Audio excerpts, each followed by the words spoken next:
Hello. I just wanted to tune in and talk about the current state of the NBA, what's been going on right now, and talk about the beginning of the summer. So, first off, the thing that I wanted to talk about is NBA free agency.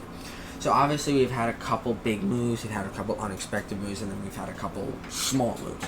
One of the biggest ones that I wanted to talk about was the Lakers acquiring Russell Westbrook, obviously from the Washington Wizards. I'm sure many of you have heard about that. It was the deal that sent KCP, Kuzma, Montrezl Harrell, and a slew of picks over to the Washington Wizards for Russell Westbrook to go along with LeBron and AD and the rest of the shooters that they used to fill out that roster.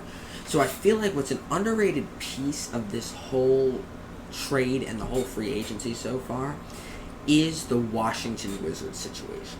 I wanted to talk today about the Washington Wizards. So, if we take a look at what they've got going on right now, is obviously you can see, I'll get to this in a minute, but so right now what they're rolling is they're trying desperately not to trade Bradley Beal. When they traded Russell Westbrook, they made it clear Bradley Beal is the one we want to stay. Bradley Beal is the one that we want to win games with. They don't want Westbrook. The Westbrook-Beal combination worked out. It was fine. They made the playoffs, but it wasn't what they wanted. They wanted Bradley Beal. So they decided, let's get rid of Westbrook. Let's try and bring in some young, untapped talent in Kyle Kuzma. And let's just see what can happen. Obviously got a piece in KCP, who's, in my opinion, okay shooter, nothing special. But the Kyle Kuzma piece is very interesting. And if I just go ahead and look this up on Kyle Kuzma is here. There's a lot of videos of why is Kyle Kuzma all-star, blah, blah, blah, blah, blah. But right here is this little statement that I want to say right here. Kuzma was asked about scoring 25 points per game and becoming an NBA all-star. When presented with that question, a few NBA players, especially young ones, would answer differently. Confidence is nearly essential in reaching the league. So Kyle Kuzma believes he's still an all-star. Kyle Kuzma believes that with the right pieces around him, the right team, the right system, the right coaching staff, he can be an all-star. And I, unlike many people who believe he should go to the Shanghai Sharks, I believe him. I believe Kyle Kuzma can do that.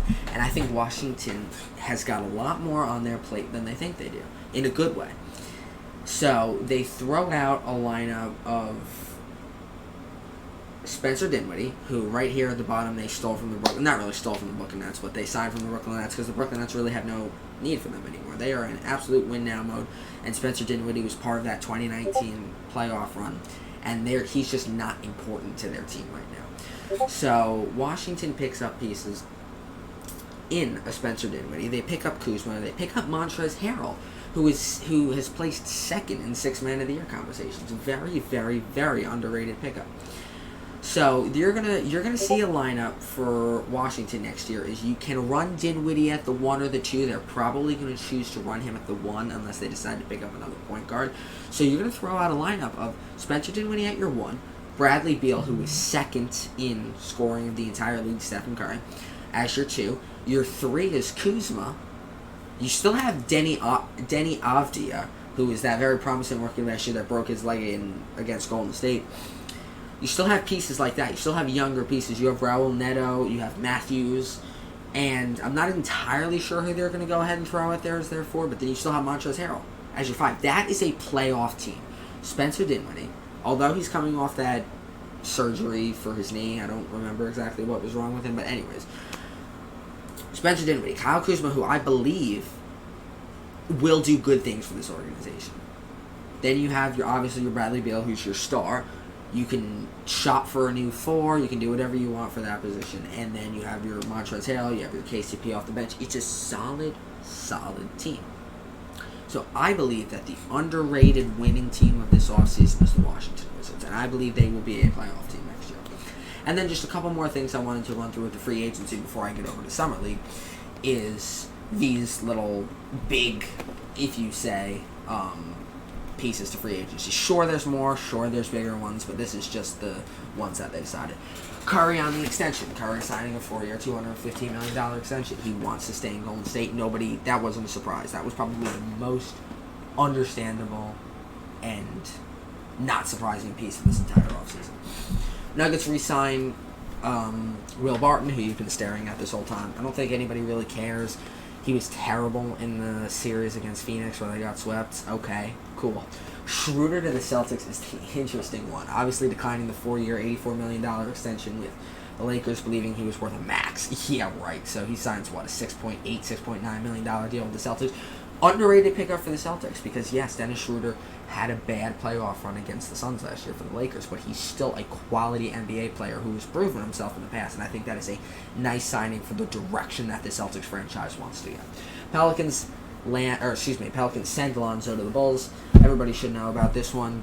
Sign and trade, sending Lonzo to the Bulls getting DeRozan, getting Lonzo, getting Alex Caruso. Big offseason buying Chicago. Everybody should. Understandable. Doncic signing a 5-year, $207 million extension with the Mavs. I actually disagree with Luka on this one. Dallas, I don't think he should stay in Dallas because I don't think they treat him right. I think that it's a similar situation to what they did with Dirk. If you look at Dirk's 2011 championship team, it wasn't very good. It was an old Jason Kidd. It was Tyson Chandler. It was Peja Stojakovic. It was Jason Terry at 100 years old off the bench. It was just not like the Miami Heat that they went against. I don't think that the Mavericks organization treats their superstars correctly. And I don't know why Kristaps Porzingis is still on the team after this offseason. I'm not happy with that pick from Luka. Kawhi going back to the Clippers. He's hurt. Him and PG. As though the him and PG mesh has not been working very well. It's fine. Durant wants to stay in Brooklyn for the rest of his career. Good for him. Iguodala coming back to the Warriors on a 1-year deal. Expresses 17-year bet. He wants to finish his career with Golden State. That's not out of the question. Alfred Payton at the Suns. No one really cares. Lowry says farewell as Verano with a full-page ad, as everybody should know. Kyle Lowry going to the Miami Heat is a huge move. And just Miami Heat buying as well. Jackson going back to the Clippers, and John Collins going back to Atlanta. So that's pretty much just the free agency I wanted to talk about. Kemba going to the Knicks, as you can see right there. And then this was a little video that Curry did during the Summer League game of saying why he wants to go to Golden State, saying that's his home, that's where he's going to finish his career. So the one other thing I wanted to talk about was the NBA Summer League. This is big. The NBA Summer League is where legends are made. Is where the NBA Summer League is a very underrated part of the NBA, in my opinion. It's a chance for the young guys, obviously the lottery picks to play, and for them to show up, but it's also a chance for the later picks in the draft, or maybe even the undrafted that just get signed to that G League game. It's a chance for roster spots to be filled. It's a chance for players to prove themselves. And I think this year's Summer League has been absolutely fantastic. I believe that it has lived up to all the expectation. The one thing I do want to say is this is obviously going to sound like I have no idea what I'm talking about, or like you only watch 3 games, but I believe Cade Cunningham will not be the player he is meant to be, or he was set out to be. Yes, he's had a couple bad games in the Summer League. That doesn't mean he's going to be bad. You can rattle me off a bunch of other NBA players that have bad Summer Leagues and have great careers. I just don't like his game. I just don't like the way he flows with NBA offenses. He's going to have the keys to Detroit. He's going to do what he wants to do in Detroit because he can. Because there's nobody else there to take his shots. And he'll win Rookie of the Year, and he'll put up empty stats on a bad team. But empty stats are just not it for him. And I feel like that's all he's going to do.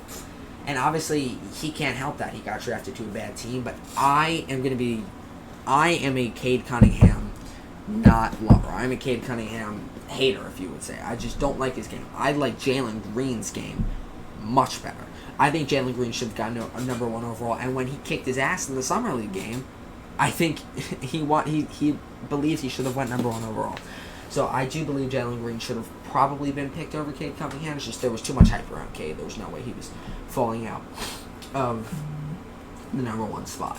So that's really all I want to say about the Summer League. Was the first and second picks. Evan Mobley obviously being very solid for Houston. No, not Houston. Cleveland rather. Scotty Barnes, I believe, was a terrible pick for Toronto. I believe they let Jalen Suggs fall right into Orlando's lap, and I believe Jalen Suggs is going to be an absolute stud in this league. He is going to be fantastic. So that's really all I wanted to say about the Summer League. Just great play all around. It's been fun to watch. And the last thing I wanted to say is, obviously, a bit of bias coming from a Golden State fan. I wanted to talk about Jonathan Kuminga's play. Jonathan Kuminga is very raw, as everybody knows. He's only 18 years old. His three-point shot is shoddy, much like Draymond Green's, although it does look more fluid. He's not known for his three-point shot. Moses Moody, on the other hand, is known for his three-point shot. And I believe these are two smart picks by Golden State. Jonathan Kuminga going with the raw talent. Moses Moody more of a safe backup pick that they wanted to take just to make sure in case Kuminga doesn't live up to what he wanted to be. And I'm just reading this here. What the hell was I going to say? Yes, Kuminga is raw, as you're going to see. Missing, taking bad shots, reckless moments. But he's 18 years old. He's going to get there. And I just want to say, I think Jonathan Kuminga has the most potential in this draft, along with Jalen Suggs. I think he has a chance to be something special. It's just going to take him time. So that's really all I wanted to say. One other thing I wanted to talk about for the free agency right before I end the video is Patty Mills to Brooklyn. That is huge for Brooklyn. They sent him in on I think it was a 2-year X amount of money contract, but it was a good deal for Brooklyn. And I just think that is going to be the steal of the offseason is Patty Mills going to Brooklyn. And other than that, that's really all I wanted to say, and I'm getting very excited for this new NBA season of basketball with all these rookies. Peace out.